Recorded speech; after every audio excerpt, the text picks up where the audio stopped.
Capítulo 12, versículos 1 al 12. Entonces comenzó a hablarles en parábolas. Un hombre plantó una viña y la cercó con un muro, cavó un estanque debajo del lagar y edificó una torre. La arrendó a labradores y se fue de viaje. Al tiempo de la vendimia envió un siervo a los labradores para recibir de los labradores su parte de los frutos de la viña, pero ellos, echándole mano, lo golpearon y lo enviaron con las manos vacías. De nuevo les mandó otro siervo, y a él lo hirieron en la cabeza y lo trataron vergonzosamente. Y envió a otro, y a este lo mataron. Y así con otros muchos, golpeando a unos, matando a otros. Todavía le quedaba uno, un hijo amado, y les envió a este último diciendo: respetarán a mi hijo. Pero aquellos labradores se dijeron entre sí: este es el heredero, venid, matémosle y la heredad será nuestra. Y echándole mano, lo mataron y lo arrojaron fuera de la viña. ¿Qué hará entonces el dueño de la viña? Vendrá y destruirá a los labradores y dará la viña a otros. Ni aun esta escritura habéis leído: la piedra que desecharon los constructores, esa en piedra angular se ha convertido. Esto fue hecho de parte del Señor y es maravilloso a nuestros ojos. Y procuraban prenderle, pero temían a la multitud, porque comprendieron que contra ellos había dicho esta parábola, y dejándole se fueron. Para poner este pasaje en contexto, sobre todo para aquellos que nos visitan en el día de hoy, estamos estudiando desde hace tiempo ya el Evangelio de Marcos versículo a versículo, y ha sido verdaderamente fascinante exponernos cada domingo con interrupciones aquí y allá a esta biografía teológica de nuestro Señor Jesucristo y contemplar la gloria de este Rey que se hace siervo para dar su vida en rescate por muchos. Y como uno de los pastores de la iglesia, el anhelo de mi corazón es que el estudio de los 11 capítulos que hemos visto hasta aquí hayan contribuido a acrecentar nuestro amor, nuestra admiración y nuestro deleite por la persona de Jesús. En este momento nos encontramos en la última semana de su ministerio terrenal. 2 días antes, el llamado Domingo de Ramos, Jesús había entrado en la ciudad de Jerusalén en medio de una multitud que se había congregado para celebrar la fiesta de la Pascua, y ese detalle es extremadamente importante. Habían miles y miles de personas en Jerusalén para celebrar la fiesta de la Pascua, y muchos aclamaron a Jesús como el Mesías que había sido anunciado por los profetas del Antiguo Testamento. Si nosotros pudiéramos viajar en el túnel del tiempo, como decíamos hace unos domingos atrás, si hubiéramos llegado a ese domingo en la ciudad de Jerusalén, habríamos pensado que Israel estaba experimentando un avivamiento espiritual. Pero el Señor sabía que eso no era así. El Señor sabía que todo ese supuesto fervor religioso no era más que una fachada, era un ritualismo sin vida y sin corazón, como la higuera que Jesús maldijo al día siguiente, llena de hojas pero sin frutos. Ese mismo día, lunes en la mañana, el Señor expulsa del templo a los mercaderes, a los cambistas, y acusa a los líderes religiosos de la nación de haber convertido la casa de Dios en una cueva de ladrones. Y esa fue la gota que derramó el vaso. Toda la tensión que se había estado acumulando a través de su ministerio estaba a punto de estallar. Los líderes religiosos de Israel llegaron a la conclusión de que si querían preservar su posición de influencia en Israel, ellos no tenían otra salida que acabar con Jesús. Así que se confabulan contra él y deciden confrontarlo con una serie de preguntas capciosas para atraparlo con sus propias palabras y acusarlo de blasfemia delante del pueblo. En el estudio anterior consideramos la primera de estas preguntas, que tenía que ver con la autoridad de Jesús. Dice en el versículo 27 del capítulo 11 que llegaron de nuevo a Jerusalén, y cuando Jesús andaba por el templo se le acercaron los principales sacerdotes, los escribas y los ancianos, es decir, los miembros del Sanedrín, y le dijeron: ¿con qué autoridad haces estas cosas? ¿O quién te dio la autoridad para hacer esto? En otras palabras, ¿dónde están tus credenciales para hacer lo que tú haces y para decir lo que tú dices? ¿Quién te dio a ti esa clase de autoridad? Porque no fuimos nosotros. Pero en vez de responder a su pregunta, Jesús los pone entre la espada y la pared. Dice en el versículo 29, Jesús les dijo: yo también os haré una pregunta. Respondedmela y entonces os diré con qué autoridad hago estas cosas. Versículo 30. ¿El bautismo de Juan era del cielo o era de los hombres? Este es el tipo de pregunta perder. Este es el tipo de pregunta en la que tú no puedes salir ileso. No importa lo que tú respondas. Versículo 31, y ellos discurrían entre sí diciendo: si decimos del cielo, él dirá: entonces ¿por qué no le creísteis? Si ustedes aceptan que Juan el Bautista era un profeta verdadero enviado por Dios, él dio testimonio acerca de mí, de que yo soy el Mesías anunciado por los profetas del Antiguo Testamento. Si ustedes aceptan la autoridad de Juan, tienen que aceptar mi autoridad. Versículo 32. Pero si decimos de los hombres, vamos a tener un problema, porque la mayoría del pueblo reconoce a Juan el Bautista como un profeta verdadero, como un profeta enviado por Dios. Y nosotros decimos ahora que Juan el Bautista era un hombre común y corriente, podemos ser acusados de blasfemos por despreciar a un enviado de Dios. Así que ellos deciden jugar al juego de hacerse el tonto. Dice en el versículo 33 que ellos le respondieron a Jesús: no sabemos. Y Jesús les dijo: bueno, pues tampoco yo les diré con qué autoridad yo hago estas cosas. Si ustedes no quieren saber la verdad, yo no tengo por qué decirles la verdad, porque a ustedes no les interesa. Ahora, es en ese contexto que el Señor les dice la parábola que vamos a estudiar en la mañana de hoy en Marcos 12. Y es importante que coloquemos esta parábola en ese contexto. Una parábola es una historia terrenal con un significado celestial. Eso es básicamente lo que es una parábola. Una historia terrenal con elementos muy conocidos, pero con un significado espiritual detrás. Y como veremos en un momento, la enseñanza de esta parábola es tan clara que fortaleció la determinación de los líderes religiosos de Israel de matar a Jesús. Así de clara era la parábola. Se trata de una historia muy simple, pero con una enseñanza contundente. Y yo le ruego al Señor que todos los que estamos aquí en esta mañana entendamos que de alguna manera u otra nosotros estamos inmersos en esa parábola.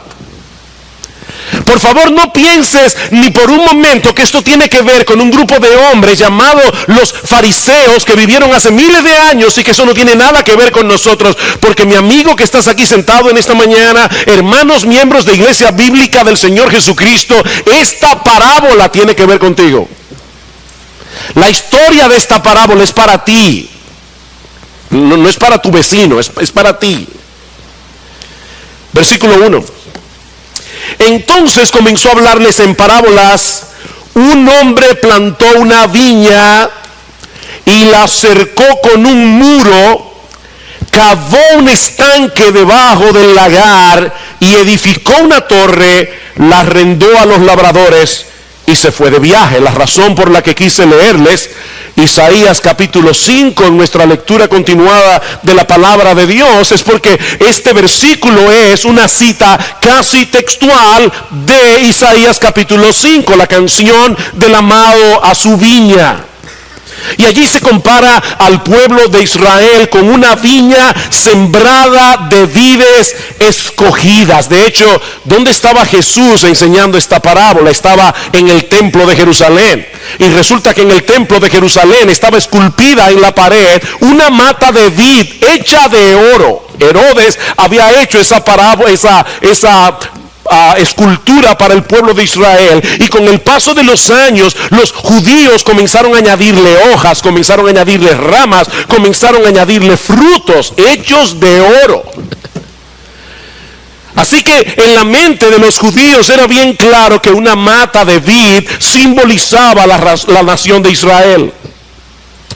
Y obviamente el dueño de la viña es Dios el Padre, que había plantado y cuidado a la nación de Israel para dar a conocer su gloria entre las naciones. Israel no existía para sí mismo. Israel existía para la gloria de Dios, como dice en Isaías 43, versículo 7. Dios los colocó en un lugar estratégico para que todas las naciones que pasaran por ese lugar conocieran al Dios de Israel.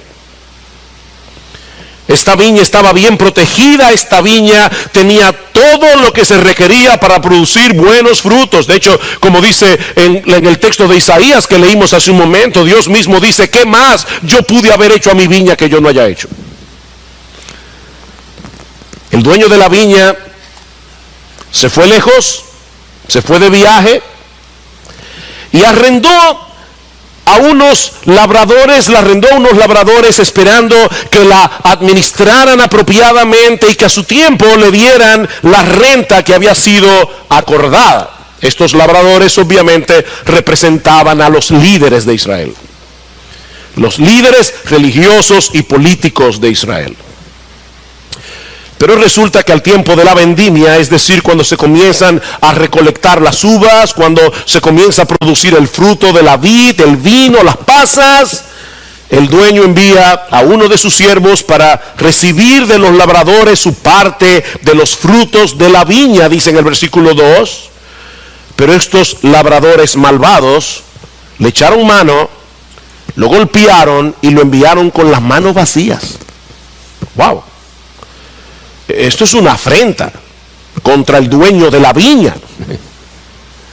Pero en vez de reaccionar contra estos labradores malvados, dice Jesús que el dueño sigue tratando con ellos para hacerlos entrar en razón. Así que vuelve y le envía a otro siervo. Versículo 4, de nuevo le manda a otro siervo y a él lo hirieron en la cabeza y lo trataron vergonzosamente. Pero de nuevo este hombre es paciente y le envía a otro siervo y a este lo mataron. Pero este hombre sigue siendo paciente. Yo quiero que la palabra paciencia quede en vuestras mentes en el día de hoy. Este hombre es paciente y envía a otro siervo y a otro siervo y a otro siervo. Dice en el versículo 5 que envió a otros muchos. A unos los golpearon, a otros los mataron. Este hombre estaba en todo su derecho de enviarles un ejército de hombres que acabaran con ellos, pero nuestro Dios es paciente, nuestro Dios es tardo para la ira, Él es grande en misericordia. Así que en vez de pagarles como merecían, Él les enviaba a sus profetas. Esos son los siervos de la parábola. Dios les enviaba profetas que anunciaran al pueblo su palabra, que llamaran a la nación al arrepentimiento. Pero lo que recibieron en cambio estos profetas fue una descarga de ira y de violencia. En Mateo capítulo 23, versículo 37, Jesús describe a Jerusalén. Oigan esta descripción de Jesús acerca de Jerusalén. Describe Jerusalén como la ciudad que mata a sus profetas. La ciudad que mata a sus profetas y que apedrea a los que son enviados de Dios. Mis hermanos, lean el Antiguo Testamento y esto es lo que van a encontrar una y otra vez, desde Moisés hasta Malaquías. En estos días estoy leyendo en mi lectura devocional diaria el libro de Números. ¡Wow! Era para volverse loco. ¿Cuánta lucha cogió Moisés con el pueblo de Israel? La historia de Israel en el Antiguo Testamento está teñida con la sangre de los profetas. Ahora, este problema no se limita a los judíos. Yo les decía, ¿verdad?, al principio, no quiero que ustedes lean esta parábola como algo que pasó hace 2000 años, que tiene que ver con gente de hace 2000 años. No, esta parábola tiene que ver contigo. Dios en su paciencia y en su bondad envía pastores, envía predicadores que anuncien las buenas nuevas de salvación en Cristo. Pero esto es insoportable para mucha gente porque ellos no quieren ser expuestos a la realidad de su condición delante de Dios. El evangelio molesta. El Señor llegó a decir en un momento a los judíos, en Juan capítulo 8, versículo 45, ustedes no me creen porque yo digo la verdad. ¿Oyeron eso? El Señor le está diciendo aquí, ustedes no me creen a pesar de que yo digo la verdad. No. Lo que él está diciendo es, ustedes no me creen precisamente porque yo les digo la verdad. Ustedes aman la mentira. Ustedes quieren escuchar que son personas fantásticas, que no necesitan el perdón de Dios. Ustedes quieren falsos maestros que les rasquen el oído. Ustedes no quieren hombres fieles en el púlpito que les prediquen la palabra de Dios, que les digan lo que Dios piensa acerca de ustedes. No. Ustedes no quieren eso, le dice Jesús. Y precisamente por eso me aborrecen a mí y aborrecen a todos los que predican mi palabra, porque los expone a una verdad que ustedes no quieren oír. Ustedes no quieren oír esa verdad. Y esta es la condenación, dice en Juan capítulo 3, versículo 19, que la luz vino al mundo. Y los hombres amaron más las tinieblas que la luz, porque sus obras eran malas. La luz vino al mundo. Porque todo aquel que hace lo malo aborrece la luz. Y no viene a la luz para que sus obras no sean reprendidas. Pero ahora viene la parte más sorprendente de esta historia. A partir del versículo 6. En un intento final por ganar el corazón de estos hombres malvados, el dueño de la viña toma la decisión de enviarles a su único hijo. Versículo 6.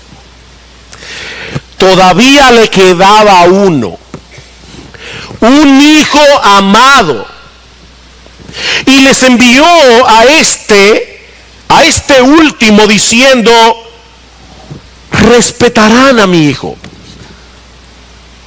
Ellos mataron a mis siervos, pero yo voy ahora a enviarles a mi hijo amado. Y tal vez esto los moverá a respetarlo.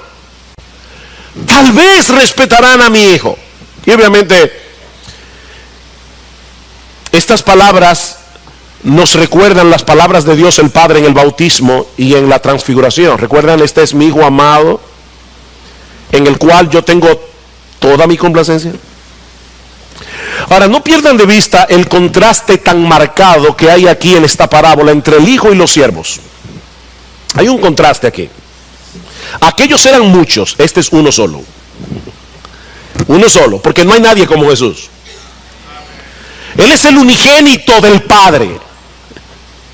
Y por si acaso, la palabra unigénito no significa el primero que fue engendrado. La palabra monogenos, lo que significa en el texto griego, es único en su clase. Él no es, nadie es como él.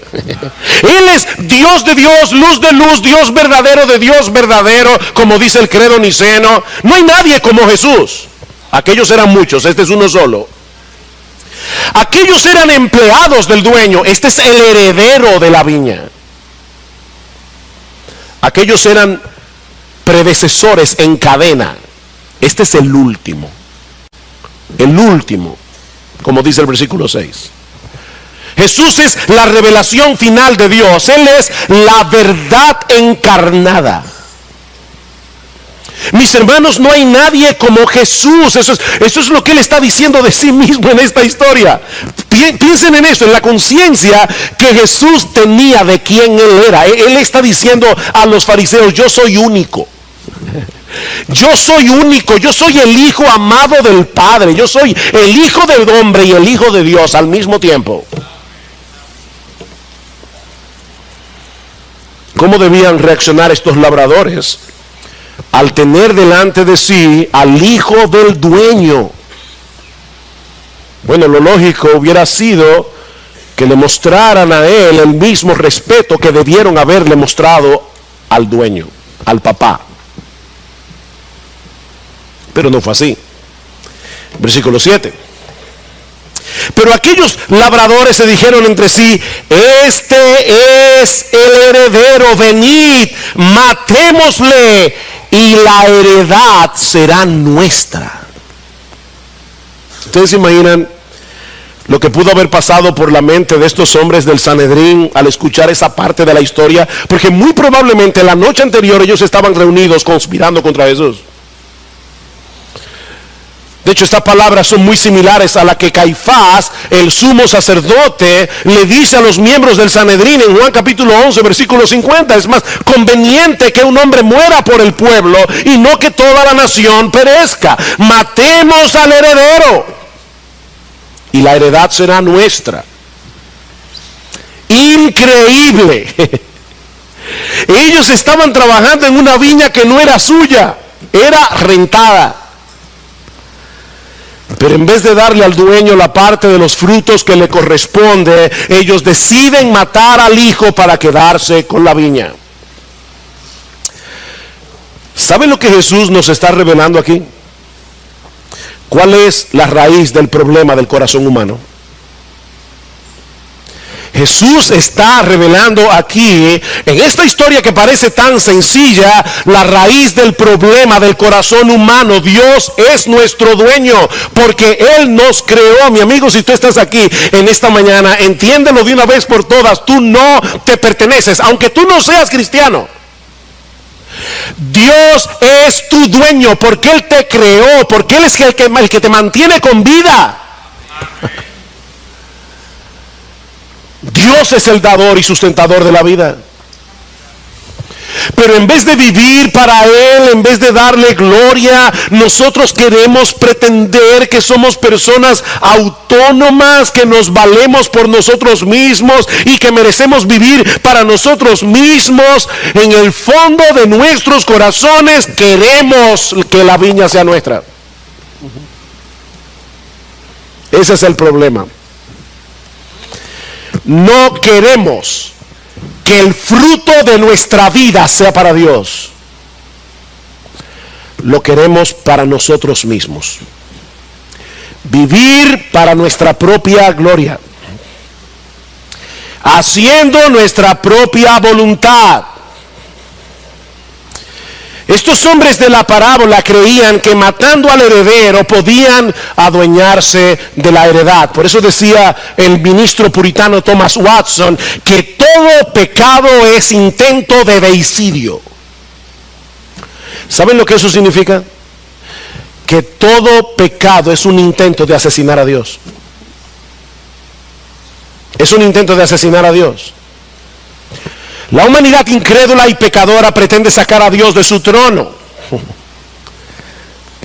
erradicarlo del universo, porque quieren esa gloria para sí. Matemos al heredero y apoderémonos de la heredad. Dice el comentarista David Garland que la codicia hace que los seres humanos quieran tener lo que no deberían tener. Les hace creer, dice él, que ese deseo, el deseo de tener lo que solo a Dios le corresponde, tiene que satisfacerse sin importar el costo. Y entonces, dice Garland, empezamos a ver a los demás como cosas a las cuales podemos sacarle provecho, y nuestros deseos se convierten en nuestros dioses. Y entonces Garland pregunta: ¿acaso piensan los seres humanos que por sacar a Dios de sus vidas pueden simplemente tomar el control de sus destinos terrenales y eternos? Y él responde, parece ser que sí. Parece ser que sí. Ese fue el razonamiento de estos labradores. Vamos a matar al heredero y automáticamente la viña será nuestra. Y dice en el versículo 8 que le echaron mano al hijo del dueño, lo mataron y lo arrojaron fuera de la viña. Y esto es una posible referencia al hecho de que Jesús fue crucificado en las afueras de Jerusalén, como un proscripto, como alguien que ha sido expulsado de la comunidad por blasfemo, para recibir la maldición y el castigo de Dios. Él herido fue por nuestras rebeliones, molido por nuestros pecados, mas nosotros le tuvimos por herido de Dios, por azotado de Dios y abatido, dice en Isaías capítulo 53. Esta es la historia de la parábola, pero ahora viene la aplicación. Ahora Jesús va a meter la daga en el corazón de estos hombres. Versículo 9. ¿Qué hará entonces el dueño de la viña? La gran pregunta. ¿Qué hará entonces? ¿Qué ustedes creen que debería hacer el dueño de la viña? Por el Evangelio de Mateo, Mateo capítulo 21, versículo 41, sabemos que fueron los líderes religiosos de Israel los que respondieron la pregunta. Y en Mateo tenemos la versión más completa. Dice que ellos respondieron: llevará a esos miserables a un fin lamentable y arrendará la viña a otros labradores que le paguen los frutos a su tiempo. Qué genial es Jesús, ¿verdad? Qué genial. Él está haciendo con ellos lo mismo que Natán hizo con David. ¿Ustedes se acuerdan? Cuando Natán fue a confrontar a David con su pecado, le dice David, yo tengo una historia que contarte. Había un hombre rico que tenía muchas ovejas, y había un hombre pobre que tenía una sola ovejita, y entonces ese hombre rico, se adueñó, se apropió de la ovejita del hombre pobre y se la comió. ¿Qué tú crees, David, que deberíamos hacer con ese hombre rico?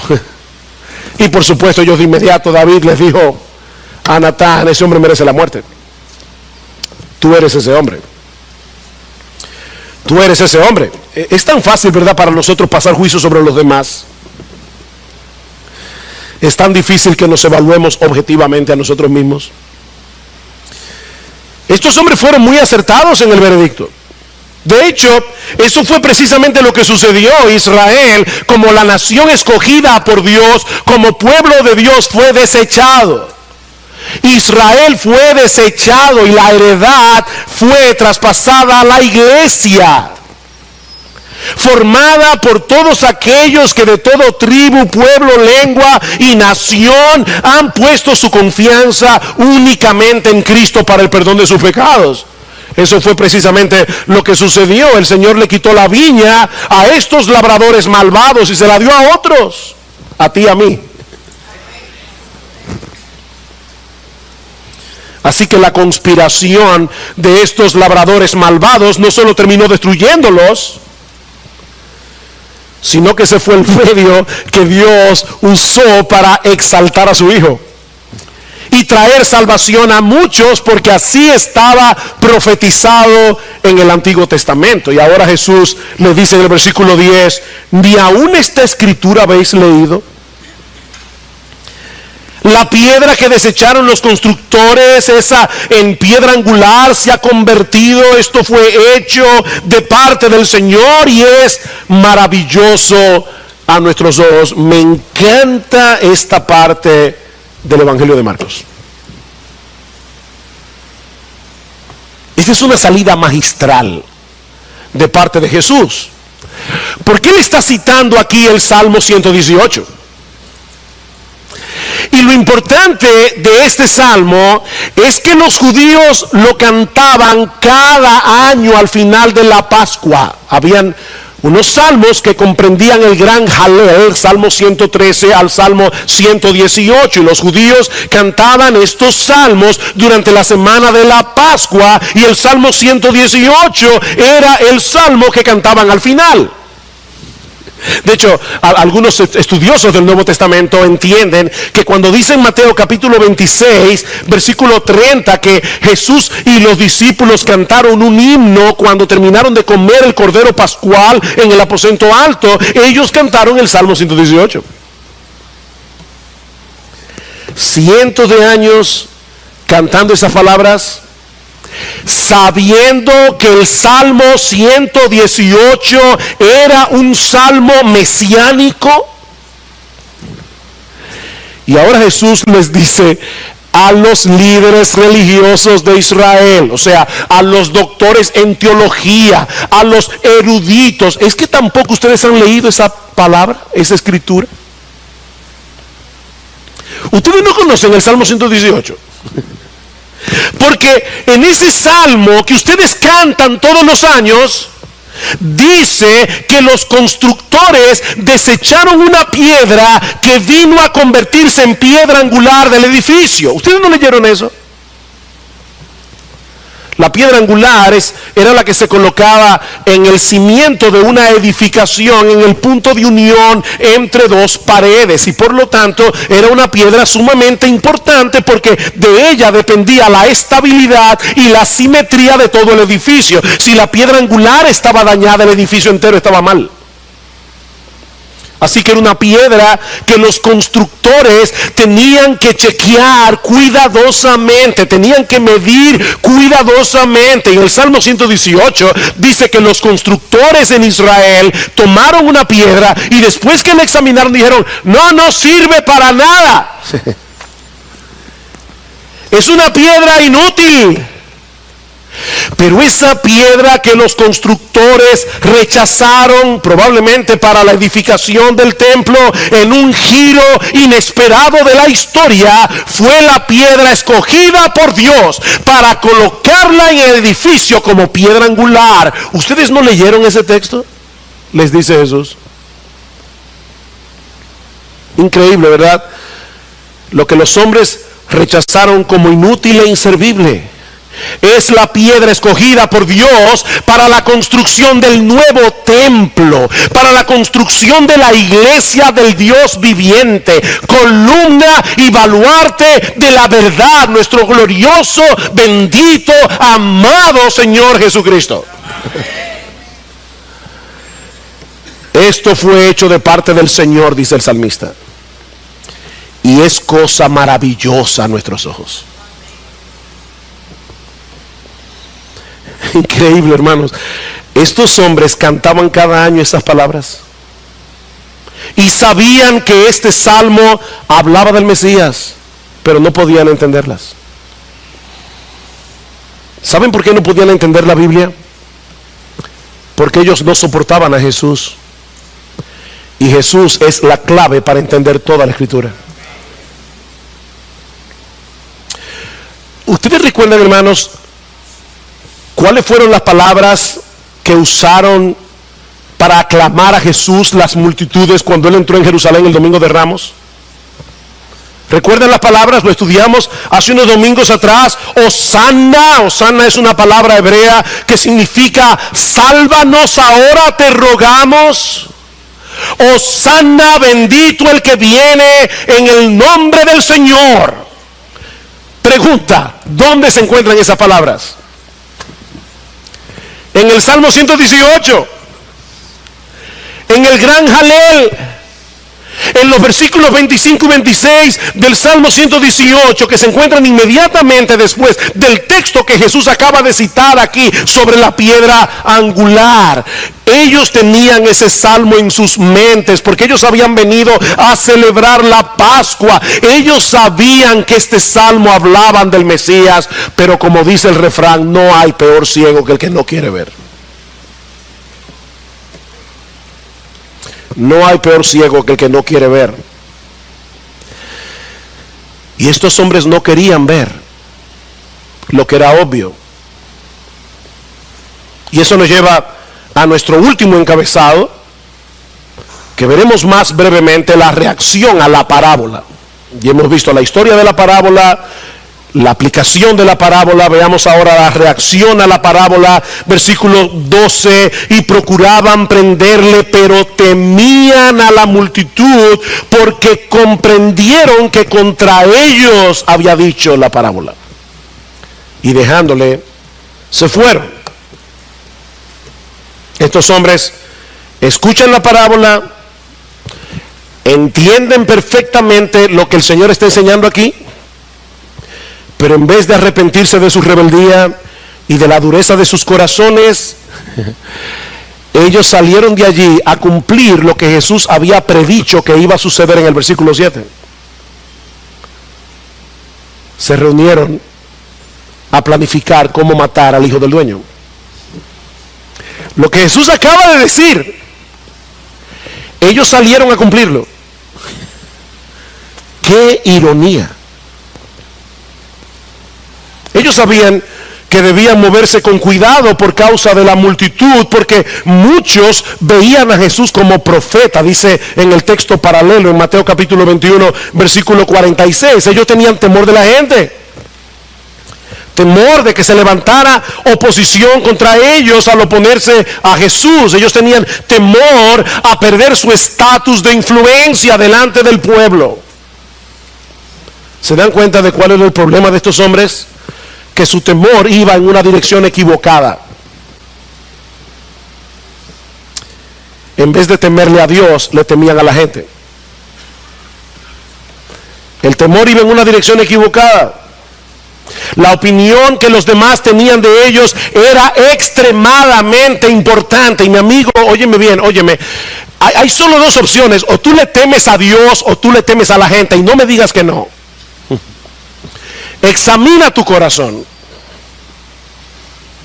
¿Saben que cada vez que yo oigo a una persona que me dice yo no le tengo temor a lo que diga la gente, ya yo sé que me está mintiendo? Porque el que no tiene temor de lo que diga la gente, no tiene temor de que nosotros creamos que él tiene temor de lo que diga la gente, y por lo tanto no lo dice. ¿No se entendió? Si tú dices, a mí no me importa lo que diga la gente, tú lo estás diciendo porque te importa que yo crea que a ti no te importa. Sí que te importa, porque al que no le importa lo que diga la gente no lo dice porque no le importa. Ahora se entendió. O le temes a Dios o le temes a la gente. La opinión de los demás era extremadamente importante para estos hombres, porque de eso dependía quedarse con la heredad. No olviden que ese es el problema. Ellos querían mantenerse en un lugar de prestigio social y religioso. Ellos querían seguir recibiendo gloria para sí mismos. Finalmente encontraron la manera, y 3 días más tarde crucificaron a Jesús. Pero ¿saben qué sucedió? Que en vez de quedarse con la heredad, terminaron perdiéndola. Terminaron perdiéndola. Unos años más tarde, en el año 70 después de Cristo, Tito Vespasiano, el general romano, hijo del emperador, atacó la ciudad de Jerusalén. Y el templo quedó completamente destruido. No quedó piedra sobre piedra que no fuera arrasada, tal como Jesús había profetizado. Y con la destrucción del templo se fue abajo toda la estructura religiosa de Israel. Desde hace 2000 años Israel no tiene sacerdotes. Desde hace 2000 años Israel no tiene templo y no puede tener sacerdocio, porque todos los récords se perdieron. Ya nadie puede trazar su linaje. Ya nadie puede decir que viene de los levitas ni que viene de la familia de Aarón. Todo el sistema religioso de Israel quedó devastado en el año 70 hasta el día de hoy. No pudieron quedarse con la heredad y tampoco pudieron acabar con Jesús. De hecho, ellos fueron instrumentos en las manos de Dios para que miles y miles y miles de millones a través de la historia reconozcan a Jesús como aquel que murió para salvarnos, como aquel que resucitó al tercer día, como aquel que ascendió a los cielos, como aquel que está sentado a la diestra del Padre, como Rey de reyes y Señor de señores. La piedra que los arquitectos y constructores de Israel desecharon vino a ser la piedra del ángulo de un nuevo templo espiritual formado por gentes de toda tribu, de todo pueblo, de toda lengua y nación. ¿Saben lo que eso significa, mis amados hermanos? Que lo que debió haber hecho Israel, ser de bendición para todas las familias de la tierra, dar un testimonio fiel en el mundo del Dios vivo y verdadero, ahora Dios lo está haciendo a través de su iglesia. Él le dio su viña a otros que iban a dar los frutos que él quería.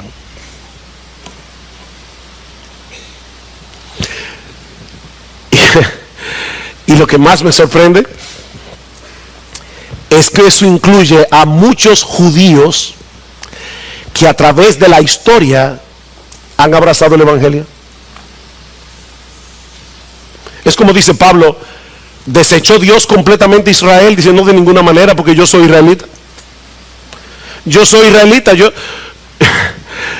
Dios ha estado salvando judíos, y ¿saben cómo lo ha estado haciendo a través de la iglesia? Me llama la atención este comentario que hace Lucas, el historiador, en Hechos capítulo 6. Dice en el versículo 7, hablando del crecimiento de la iglesia en sus primeros años, que la palabra del Señor crecía y el número de los discípulos se multiplicaba grandemente en Jerusalén. También muchos de los sacerdotes obedecían a la fe. Oh, interesante. Si yo me pregunto, ¿existe la posibilidad de que algunos de esos sacerdotes estuvieran en el templo cuando Jesús dijo la parábola en Marcos 12 contra ellos? ¿Existe esa posibilidad? Yo creo que sí. No olviden a Saulo de Tarso, el hombre que respiraba amenazas contra los discípulos de Jesús, como dice en Hechos capítulo 9 versículo 1, y terminó convertido en el más grande evangelista que ha tenido la iglesia de Cristo a través de toda su historia.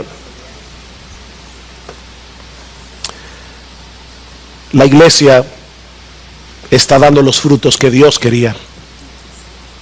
A pesar de nuestras debilidades, a pesar de nuestras flaquezas, yo voy a arrendar mi viña a otros. Y miren si han dado fruto, que hay un grupo de dominicanos aquí sentados en el año 2017 alabando al Señor, y en todo el país cientos de iglesias llenas de cristianos,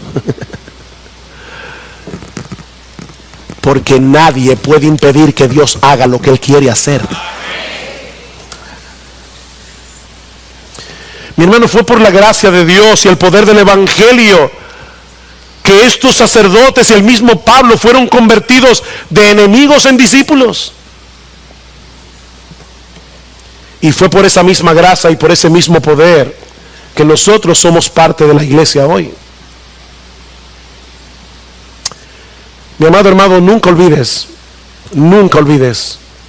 que de no haber sido por la paciencia, por la misericordia de Dios, todos nosotros estaríamos del lado de los labradores malvados.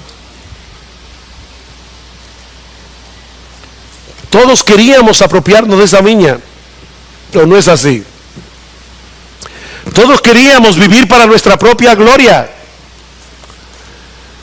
hacer nuestra propia voluntad,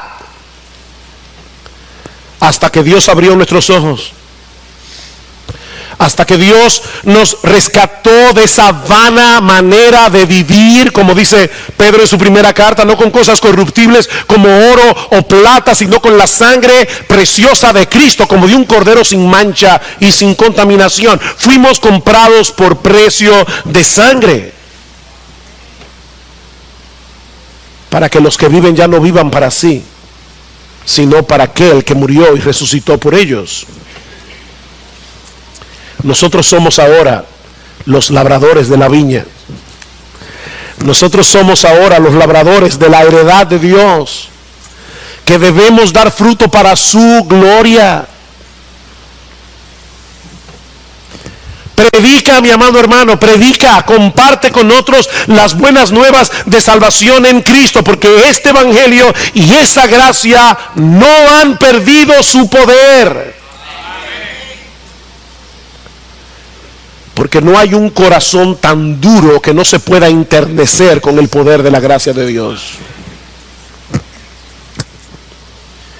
Y si tú estás aquí sin Cristo en esta mañana, yo te ruego, mi amigo, que te mires a ti mismo en el espejo de esta parábola. Porque hay solo dos opciones aquí. Solo dos. O estamos del lado de los labradores malvados que quieren matar al heredero para quedarse con la viña, o estamos del parte de aquellos que reconocen a Dios como su dueño, como el dueño de su existencia, y por su gracia y en dependencia de su espíritu están dando frutos para su gloria. No hay otra opción. ¿A cuál grupo perteneces tú?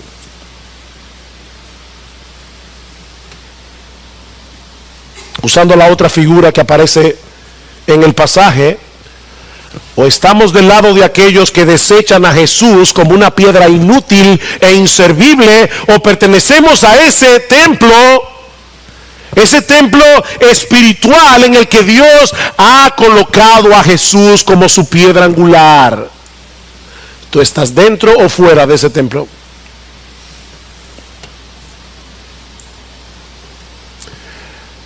Mi amigo, no persistas peleando una batalla que tú no vas a poder ganar.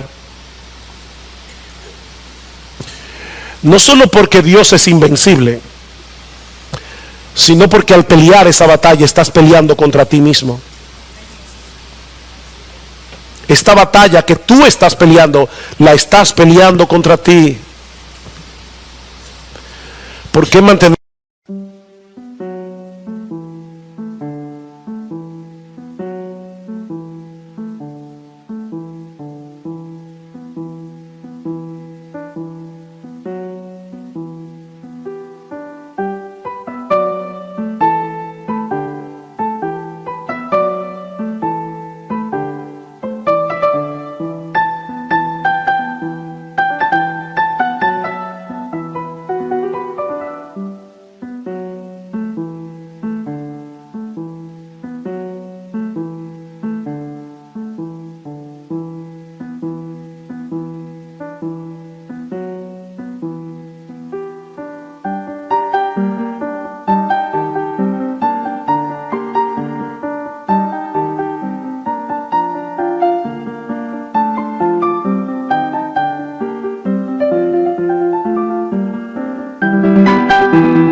haberte alejado de un Salvador como Jesús? Si en todo el universo no hay nadie como Él. Solo en Él hay perdón de pecados. Solo en Él se nos ofrece de pura gracia el don de la vida eterna. Solo en Él somos recibidos en la presencia del Padre y somos amados con una clase de amor que es paciente a nuestras faltas y debilidades, y al mismo tiempo opera en nosotros para seguir enderezando en nuestra vida lo que está torcido. ¿Por qué tú quieres desechar a un Salvador como Jesús? ¿Por qué estás peleando contra ti mismo? ¿Por qué te estás haciendo ese daño? Oh, que el Señor derrame abundante gracia hoy en medio de esta iglesia, concediendo a los creyentes una visión más clara de la gloria, la hermosura, la magnificencia de nuestro bendito Señor y Salvador Jesucristo, y atrayendo a otros con cuerdas de amor a la cruz del Calvario, para que abracen a Cristo por la fe con todo su corazón.